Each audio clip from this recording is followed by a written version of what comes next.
bienvenidos. Esta reunión se produce gracias a la obra de Pedro Pont Berger, artista, sujeto fundante, que con las horas que él se dedicó a estar frente a un tablero, a un caballete en el taller, nos da la posibilidad de mejorar nuestras vidas contemplando su obra, una obra muy particular, lo cual el panel luego se va a encargar de detallar un poco más. Quiero agradecer primero a Pedro, a Ana Luque, la curadora, el co-curador Sebastián Pont Berger, que hizo un trabajo maravilloso, a la Agencia Córdoba Cultura, el nombre en su presidenta Nora Verano, la Asociación de Amigos del Museo Carafa, con su presidente José Luis Lorenzo,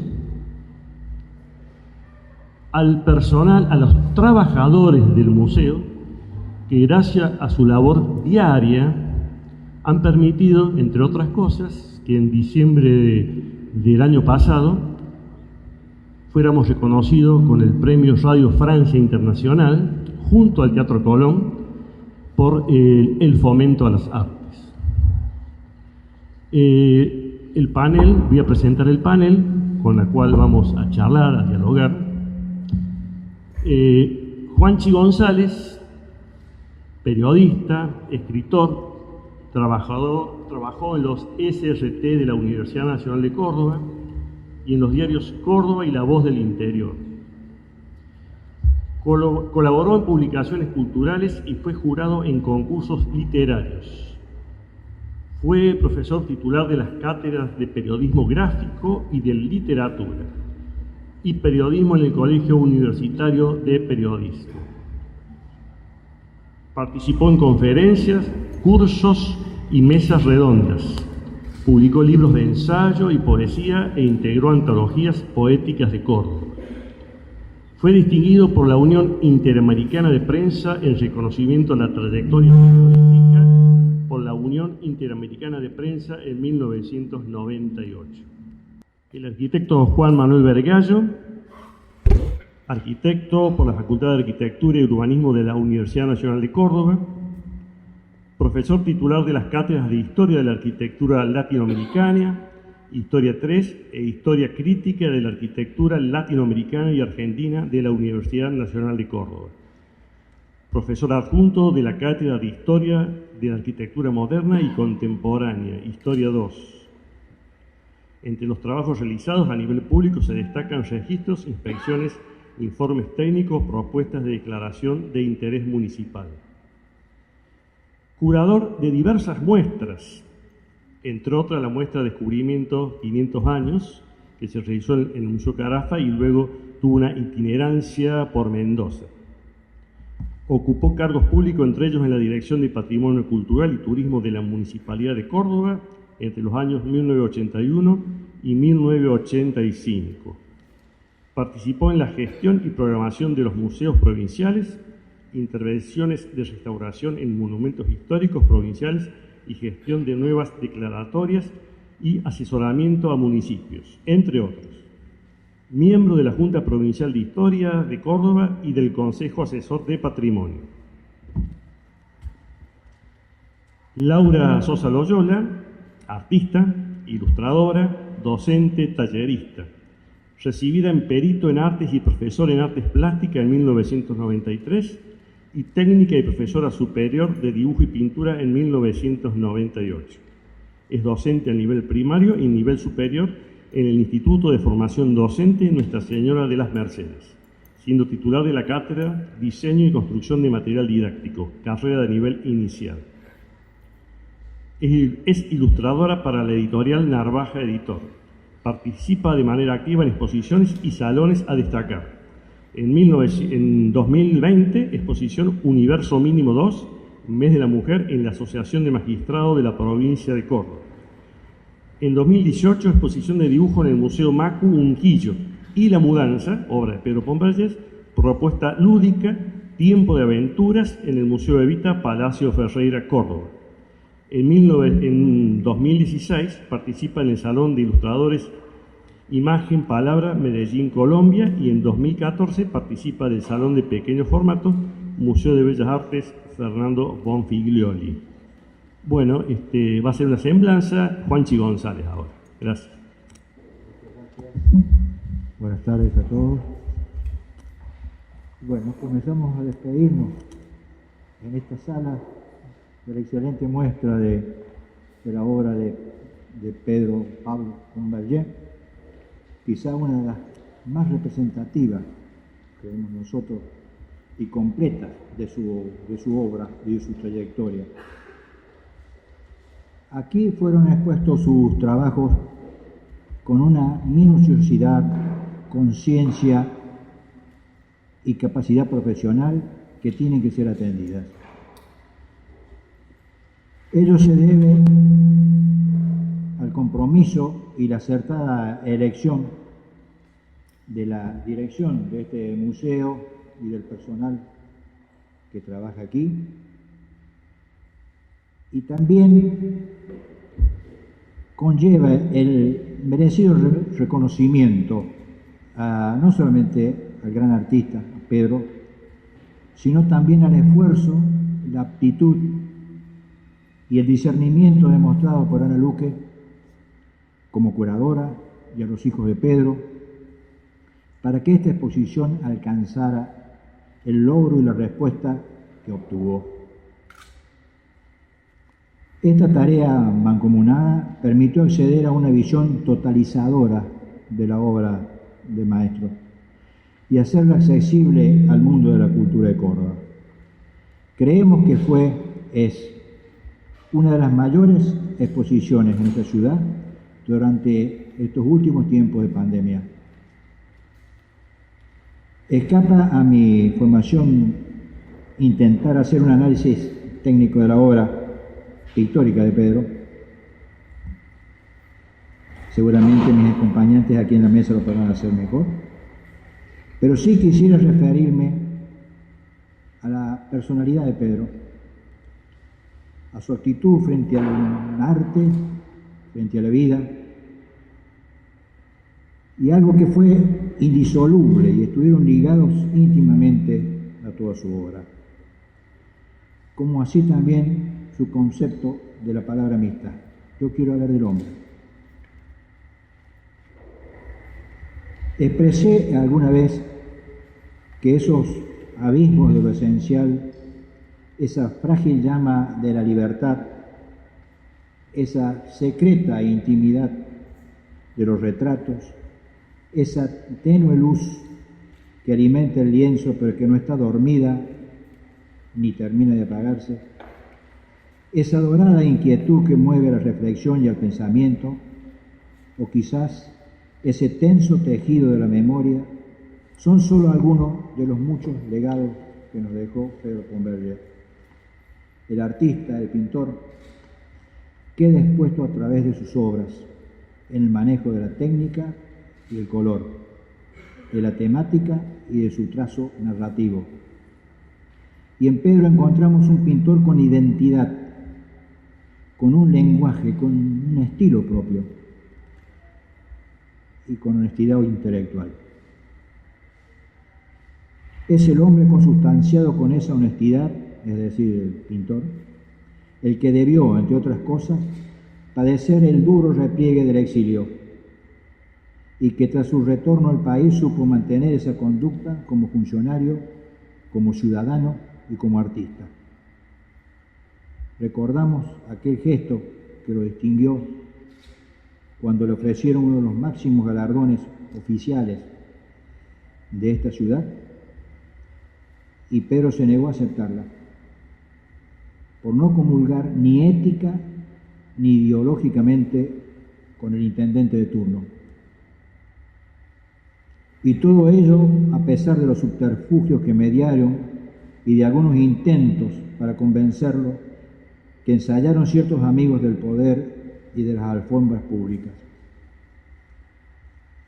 Pedro fue un hombre sobrio y un pintor digno.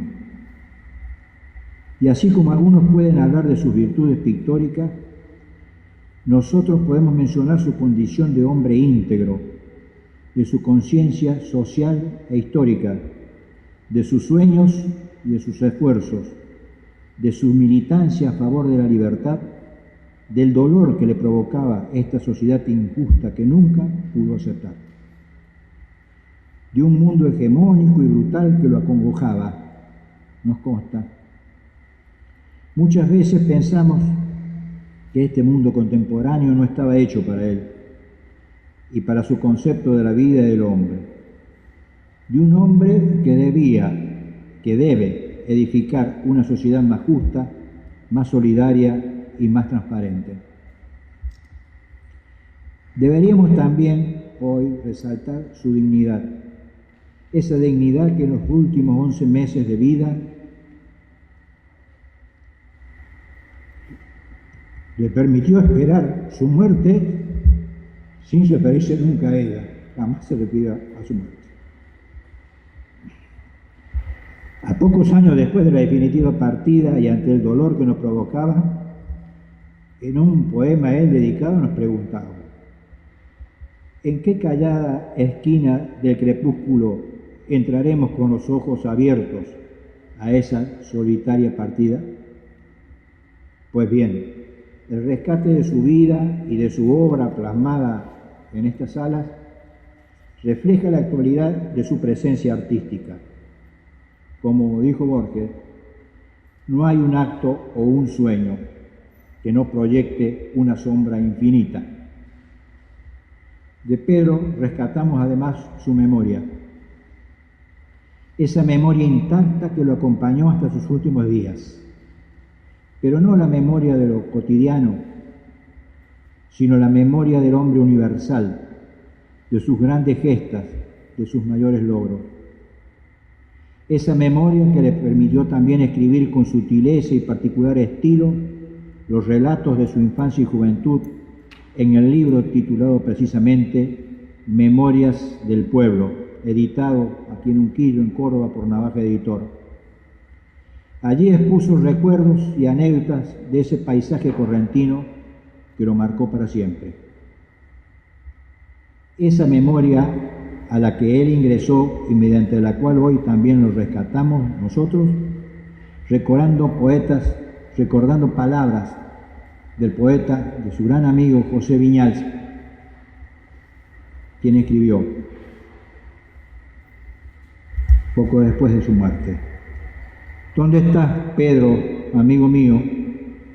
Te veo surgir desde la bruma nocturna con tu cara afilada, y en un rincón de tu cabeza las escaleras son rosadas y las muñecas de perfil roto. Te veo surgir en el vano torcido de la puerta no estrecha de mi pecho, cara contra cara de los corpúsculos del arte, con tu pincel atrabiliario y el paraíso poblado de sueños de tus ojeras. Te veo surgir de los misterios ácidos de la noche austral en nuestro anciano país de pérdidas y extrañamiento, tocándome la frente con tu dedo manchado de pintura.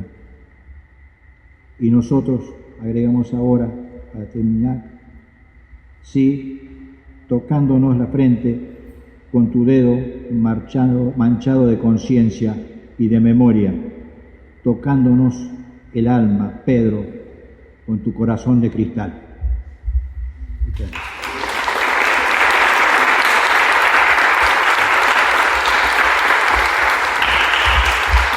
Quisiera hacer una pequeña disquisición antes que comiencen a hablar los compañeros.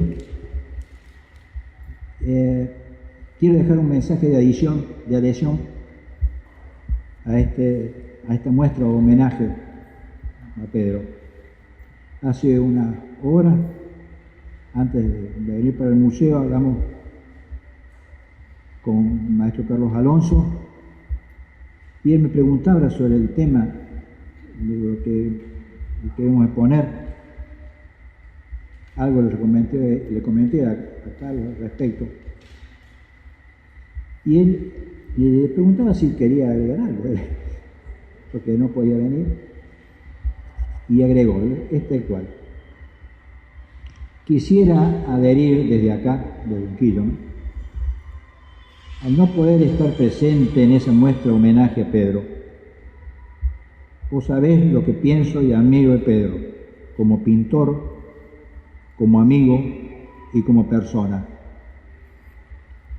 Esta es una muestra largamente merecida y esperada. También quisiera que le acerques un reconocimiento al trabajo de Ana y sus hijos y al empeño puesto para concretar esta muestra y mantener viva la memoria de Pedro. Eso es lo que...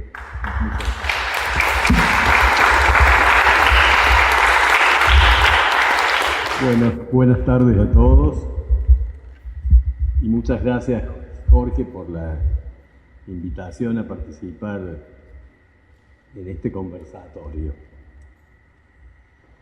Bueno, en primer lugar también quisiera felicitar a la Agencia Córdoba Cultura, a la dirección del museo y a todo el personal y el equipo técnico de investigación y operativo del Museo Carafa por organizar esta importante exposición que considero, como acaban de decir, un homenaje a una de las figuras de más dilatada trayectoria, relevancia y proyección dentro de la plástica cordobesa. Lógicamente de la segunda parte del siglo XX, el maestro Pedro Pon Verdés. Quizá esto, o esta muestra, que hoy, ¿no es cierto?, podemos disfrutar, pueda ser seguida por otras exposiciones de artistas de esa etapa, de la segunda parte del siglo XX, de esa generación de los pintores modernos de Córdoba, que en realidad hoy muchos de ellos están lamentablemente olvidados y también muchos de ellos ni siquiera conocidos, son desconocidos por las nuevas generaciones, tanto de artistas jóvenes como de estudiantes de las escuelas de bellas artes.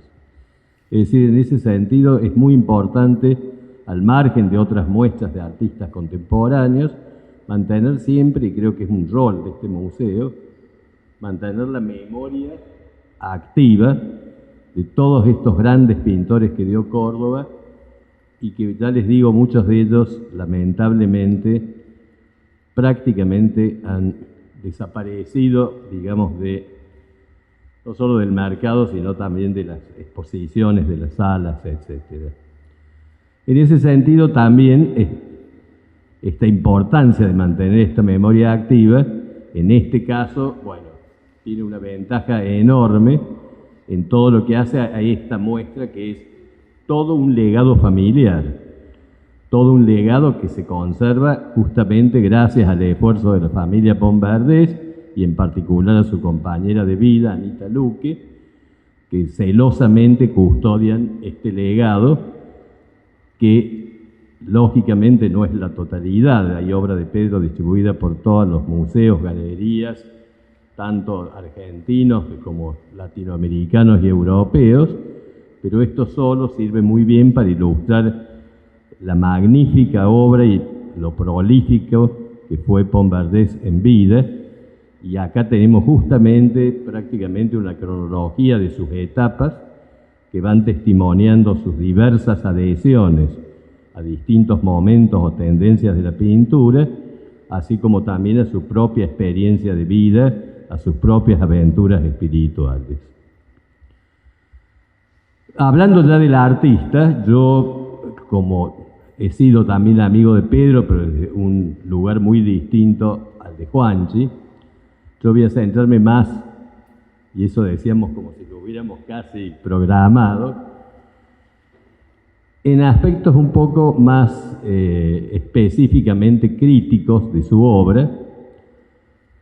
Y creo que es muy importante lo que acabo de mencionar, ¿no? Y esto lo voy a releer de un catálogo que yo le escribí para una muestra en la Casa de Córdoba en Buenos Aires, que el nombre de Pedro se halla estrechamente vinculado al grupo de artistas modernos de Córdoba, que allá por la década del 50, y desde una posición, esto es muy importante, que intentaba ser representativa del interior del país, buscó generar profundos cambios y renovaciones, tanto en la imagen como en los contenidos de la pintura tradicional, para transitar de una forma crítica y reflexiva las novedades que difundían las vanguardias de la época. Y esto no es menor, porque este grupo de artistas modernos de Córdoba se vio prontamente reflejado en otros grupos regionales, como el grupo del Litoral, con artistas como Supisiche, o el grupo del NOA, con escuelas regionales, cada una con su propia idiosincrasia, que tenían un estrecho contacto entre sí, que se ayudaban mutuamente, que hacían exposiciones conjuntas en distintas ciudades y al mismo tiempo en Buenos Aires. Todo ello es fundamental porque además nos permitió conocer artistas plásticos provenientes de casi todo el interior provincial, que reflejaban su idiosincrasia regional, enriqueciendo sustancialmente un panorama estético que siempre estuvo marcado por la centralidad porteña. Por eso creo que este movimiento que ha estado desde Córdoba y en simultáneo con otras escuelas regionales, habla a las claras de esa búsqueda de una identidad regional, que fue una de las grandes metas de Pedro a través de todos sus años de trabajo y de gestión cultural. Que ese es otro tema en el que quiero hacer un especial hincapié, porque Pedro, en su contexto y desde muy diversos ámbitos, lógicamente que no solamente dedicó su vida, que era lo suyo, hasta la última gota de su sangre la puso en la pintura, pero sino que también trabajó arduamente en mejorar el ambiente artístico y cultural de nuestra ciudad. Por ejemplo, reglamentando el premio anual Dr. Genaro Pérez, desde el Museo Genaro Pérez, el Museo Municipal de Bellas Artes, del cual le tocó dirigir, y también trabajar en la organización de los famosos salones ICA, las famosas luego bienales americanas de arte, que dirigió hasta 1963 y que marcaron realmente un punto de inflexión en lo que hace a colocar a Córdoba en una centralidad artística, no solamente argentina, sino a nivel latinoamericano.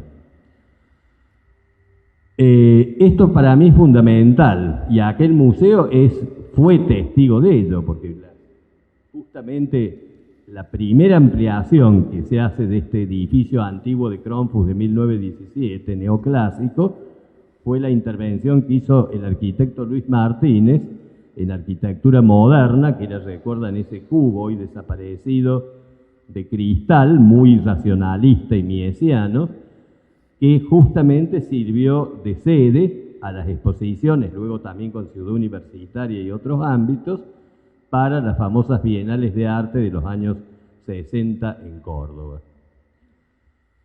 También es muy importante destacar su actividad docente. Bueno, pienso que Laurita va a hablar mucho sobre el tema, pero es muy importante su actividad docente, tanto primero en la Escuela de Bellas Artes Provincial, en la Figueroa Alcorta, como luego en la escuela entonces Escuela de Artes de la Universidad Nacional de Córdoba, donde él claramente tuvo dos etapas, una previa y otra posterior a su exilio en España.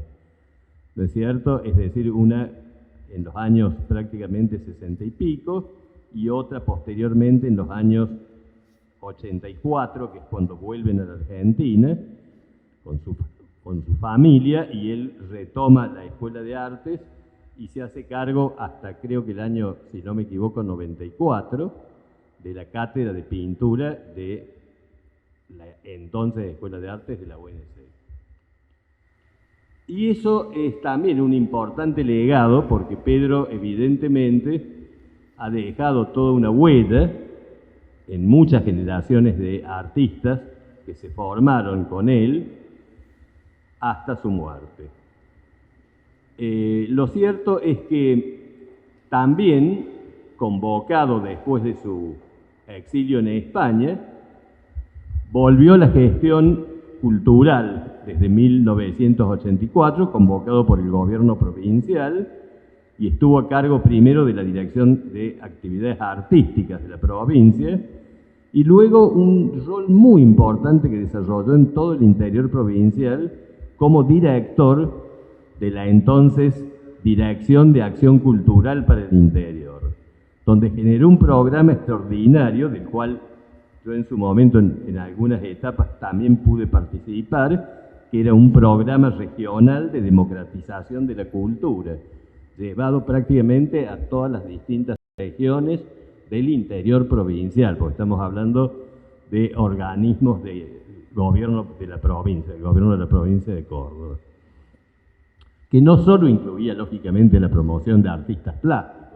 incluía toda la actividad cultural que se desarrollaba en pueblos y ciudades del interior, desde, por ejemplo, la formación de grupos teatrales, independientes, vocacionales, de coros, con escuelas de música, bibliotecas, fomentar también la creación de pequeños museos regionales, en fin, toda una puesta, ¿no es cierto?, necesaria en valor de esa cultura del interior, muchas veces también olvidada, con el mismo fenómeno de la centralidad porteña respecto al interior, la centralidad de nuestra ciudad con respecto a muchas ciudades muy importantes del interior que hoy tienen importantes museos de bellas artes y un mucho movimiento cultural.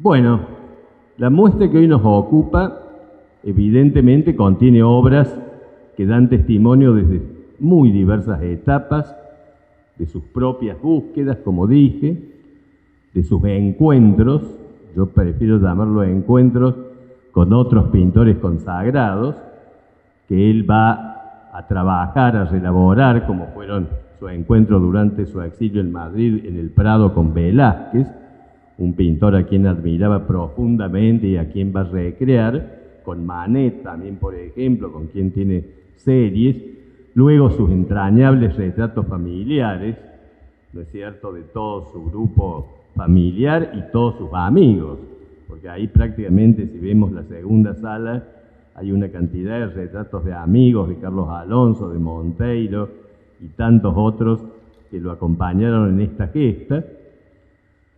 Pero también, y esto es fundamental, todos esos motivos extraídos de su memoria, como vos decías bien, esa memoria de la infancia que nunca se borra, esa memoria de Corrientes, de Santo Tomé, y de todas sus propias aventuras espirituales, indagaciones, en esta búsqueda de una identidad, en sus temáticas, en su pintura, lo que hablaba también Juanchi de su pequeño libro de Memorias del Pueblo.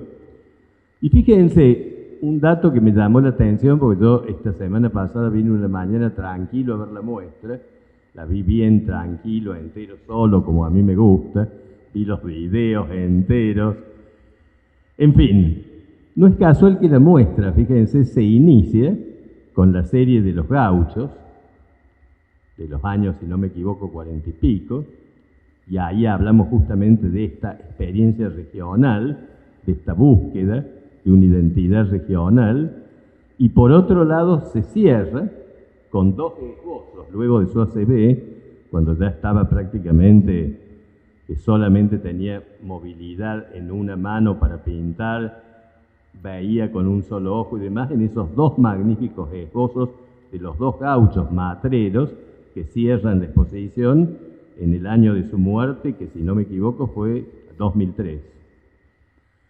Fíjense el ciclo, que atraviesa múltiples momentos y etapas, se cierra con algo tan significativo como esto que hace a nuestra identidad nacional y que evidentemente era una de las búsquedas fundamentales que perseguía él y todo este grupo. Y quisiera, antes de terminar, mencionar a los artistas que participaron con él de ese grupo, de los primeros modernos de Córdoba que provocaron esa ruptura, y que fueron además Antonio Seguí, Diego Juquejo, Bepi de Monte, Raúl Pecker, Ronaldo de Juan y Luis Saavedra. No sé si los Oneira exactamente forman parte un poco quizá más tardía de ese grupo, pero voy a que fue todo un movimiento que, un poco inspirados en esta renovación que había traído Farina, que él consideraba su maestro, Ernesto Farina, junto a Nicasio y también Viola, habían traído a Córdoba esta necesidad de provocar, como les digo, un profundo cambio en la tradición de la pintura de Córdoba. Muchas gracias.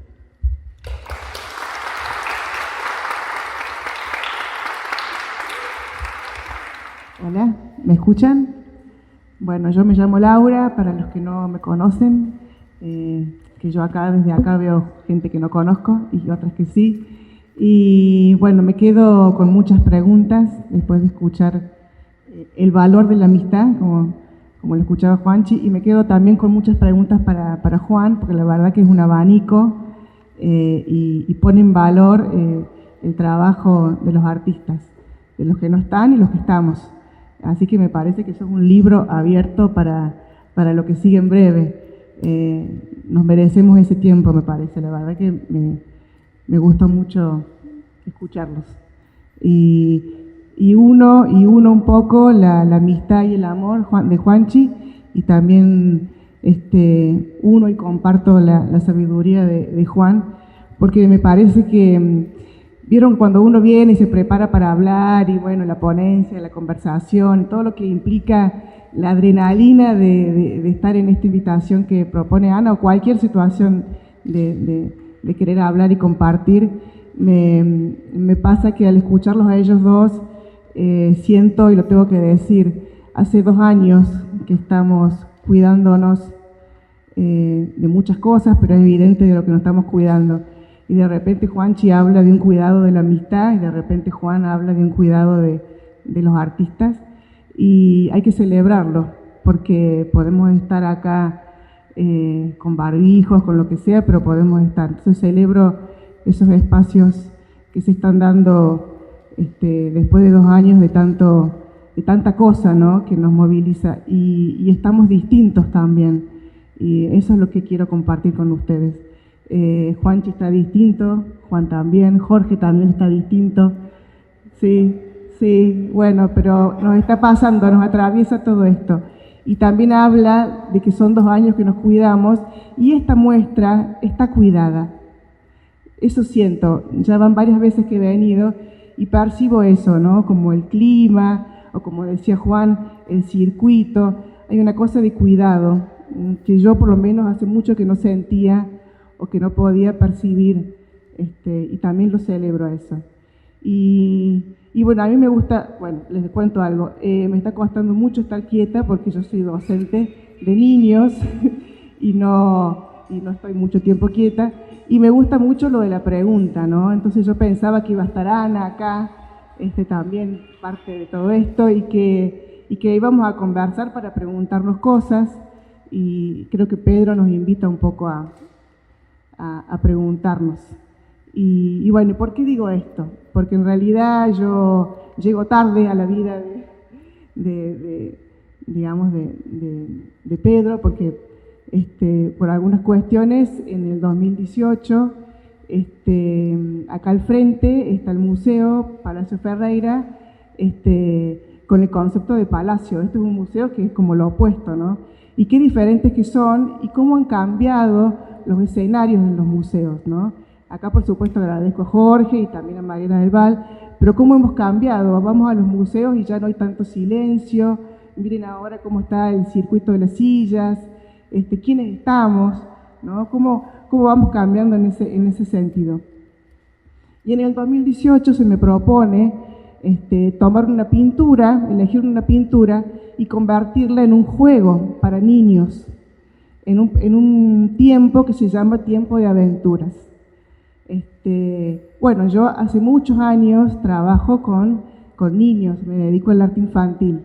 Y bueno, me pasó esto y lo voy a compartir porque también quiero que ustedes se pregunten y propongan cosas. Y voy a citar un poco lo que dice Bruno Munari, que es un italiano que me encanta, su forma de pensar, es un diseñador, un artista, mucho de pedagogo, y él decía, bueno, hay que elegir siempre dos elementos o dos objetos, no uno solo, y si elegís dos que no sean iguales. Y un poco la propuesta de Mariana del Val fue, bueno, podés elegir la obra de Pedro, pero en consonancia con lo de Raúl Díaz. Y acá los invito a los que conocen, digamos, el lugar, hay como un ángulo en donde están estas dos pinturas de estos artistas. ¿Y qué creen que pasó? Porque además hay un elemento decorativo importante, muy valiente en esa esquina, que es un espejo. Entonces díganme ustedes qué creen que elegí, si elegí el dúo de estos dos artistas o elegí el espejo. ¿Qué creen ustedes que elegí? El espejo. ¿Por qué? Porque cuando uno ve la pintura de Pedro, cuando uno llega y se encuentra en ese espacio y ve la pintura de Pedro que se llama La Mudanza, lo único que ve primero es a uno, porque hay un espejo. Uno es parte de esa mudanza. Y ahí, y ahora me emociono un poco, parezco el Juanchi, sentí que era mi mudanza. Y ahí me di cuenta lo importante que es entrar en diálogo con la obra del artista. Pedro se estaba mudando, quizá, habrá que preguntarse, pero yo también. Yo me veía en ese espejo y me veía en la pintura. ¿Ustedes qué piensan? Pregunto. ¿Qué es un espejo? ¿O cómo se ve uno en un espejo? Bien, bien. Y a ver, ¿qué otra cosa? Si el espejo está lejos, me veo mejor. Si el espejo está cerca, me veo horrible. Vieron que cuando uno se compra ropa, voy a poner un ejemplo de una soncera. A veces uno se compra ropa y el vestidor es chiquito y el espejo está acá, entonces como que veo todo el cuerpo grande y bueno, hay como una sensación extraña. En este espacio, la pintura es como que nos devuelve un poco el tiempo para mudarnos. Bueno, en base a eso, más allá del espejo, de entrar en diálogo, lo que me empecé a preguntar también es cómo hacían los niños para jugar con la mudanza de Pedro. Porque en realidad uno como docente, como artista, a veces se pregunta cómo construye esos objetos, cómo los transforma para que el otro, que es pequeño, se emocione. Y un poco lo que hace el artista es eso, ¿no? Con su obra. La hace en un momento determinado, pero deja que el espectador, que el observador haga el resto de su trabajo. Y lo importante es poder sensibilizarnos y que nos pasen cosas. Entonces a los niños, a partir de ese juego que yo inventé, le pasaron muchas cosas. La metáfora, a veces, la metáfora visual, hace que el otro se imagine cosas que a la hora de compartirlo con los adultos nos den otras formas de lenguajes. Y en eso estamos todos de acuerdo. Me parece que además de un lenguaje oral, además de un lenguaje escrito, está también el lenguaje visual, ¿sí? El lenguaje que por ahí con la palabra o con la oralidad no podemos, pero sí lo podemos expresar con algo que nos sucede. Me acuerdo, por ejemplo, y esto es para que dimensionemos lo importante que es el horizonte de Pedro, ¿no? Cómo él lo puede trazar y cómo le da ese color. Y justamente el espejo hace que ese horizonte nos invite, tiene como fuego, es Córdoba. Bueno, y acá un poco lo decía Juanchi, lo decía Juan. Pedro pinta Córdoba. Tengamos 30, 40, 50, 70 años, vemos las pinturas de Pedro y vemos mucho de Córdoba. Y me acuerdo una nena muy pequeña que yo le explicaba sobre la línea de horizonte, el color naranja. Ella era pequeña, entonces me decía, espérate un poco porque me estás hablando y estás mirando arriba. Y yo decía, ¿pero por qué me dice eso? Espérate que ya lo voy a entender lo que me estás diciendo. Y después yo comprendí que su nivel de estatura frente al espejo le daba otra línea de horizonte, que no era la de Pedro y no era la del rojo de la pintura, pero sin embargo ella, en su inocencia y su manera de querer transmitir el lenguaje, me estaba compartiendo que lo estaba comprendiendo esa forma de ver la horizontalidad de Córdoba. Y después las preguntas de los personajes que hace Pedro, porque también eso traigo un poco a lo que explicaba Juan y Juanchi, la cantidad de retratos que él ha hecho y siempre hay un gesto de él en muchas de sus pinturas.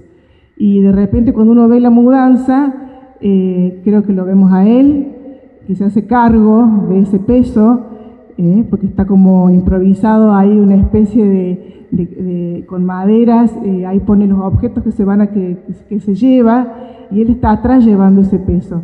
También un símbolo muy importante, que muchos niños me decían, sí, entendemos que se está mudando, pero en la pintura no está la casa que dejan y a la casa donde van. Entonces hay una parte de la pintura, me decían. Y yo decía, miren qué interesante el recurso visual, hasta literario, porque hay una parte del todo que ellos están como imaginando. Bueno, Pedro tiene eso en la mudanza y en todas las pinturas, y yo pongo el ejemplo del espejo, pero también lo puedo poner al espejo en la pintura que está acá, Exilio de Poeta. Si ustedes se preguntan, ¿qué pasaría si hubiera un espejo ahí? Porque el poeta me da la espalda, pero si está el espejo, me va a dar la espalda de la espalda. Hay un montón de cosas que sugiere en lo metafórico, ¿no? Si pusiéramos un espejo en la pintura que le hace a Ana, que mira el piso rojo, que hay un pincel, ¿qué pasaría? ¿Qué nos pasaría a nosotros? A vos, porque estamos en la pintura. Y así es como que empecé a poner en una sintonía distinta la importancia de darnos el tiempo de jugar con la pintura. Y si es de Córdoba, por supuesto mejor. A veces uno busca recursos como, bueno, cuando tengo que explicar la muerte de un amigo, lo uso Picasso, uso la etapa azul. Si tengo que explicar el aborto, bueno, busco Frida Kahlo. Si tengo que explicar la pobreza o la infancia, busco a Berni. Bueno, ahora buscamos a Pedro, ¿no? En esta muestra. Eso por un lado. Y lo otro, no sé si es mucho lo que digo, porque por ahí canso. Cierro. En esa muestra que los chicos jugaron con la pintura, la mudanza, que fueron muchos niños, también fue mucha gente que conocía la escuela a donde había ido Pedro. Entonces, esa escuela pública se llama Garzón Agulla. Nos contactaron y fuimos con Ana, con Ana también la esposa de Juanchi, y en esa escuela nos esperaron para contarnos cómo había sido Pedro de niño. Se ve que un gran artista de pequeño. Y bueno, y eso fue muy conmovedor. Y yo le agradezco a Ana Lu que haya abierto esa puerta a la vida del pintor, que para mí está acá. Así que bueno, muchas gracias.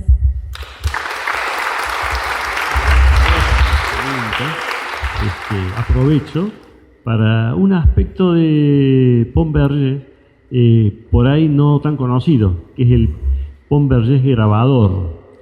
Eso yo lo descubrí porque, digamos, uno llegó a la fiesta del arte, que había sido en los 50, en los 60, un poco tarde, y en vez de entrar por la puerta principal, entró por la cocina y vio algunas migajas y decía, acá algo pasó, no sé bien qué pasó, pero pasó, las bienales, etcétera, etcétera.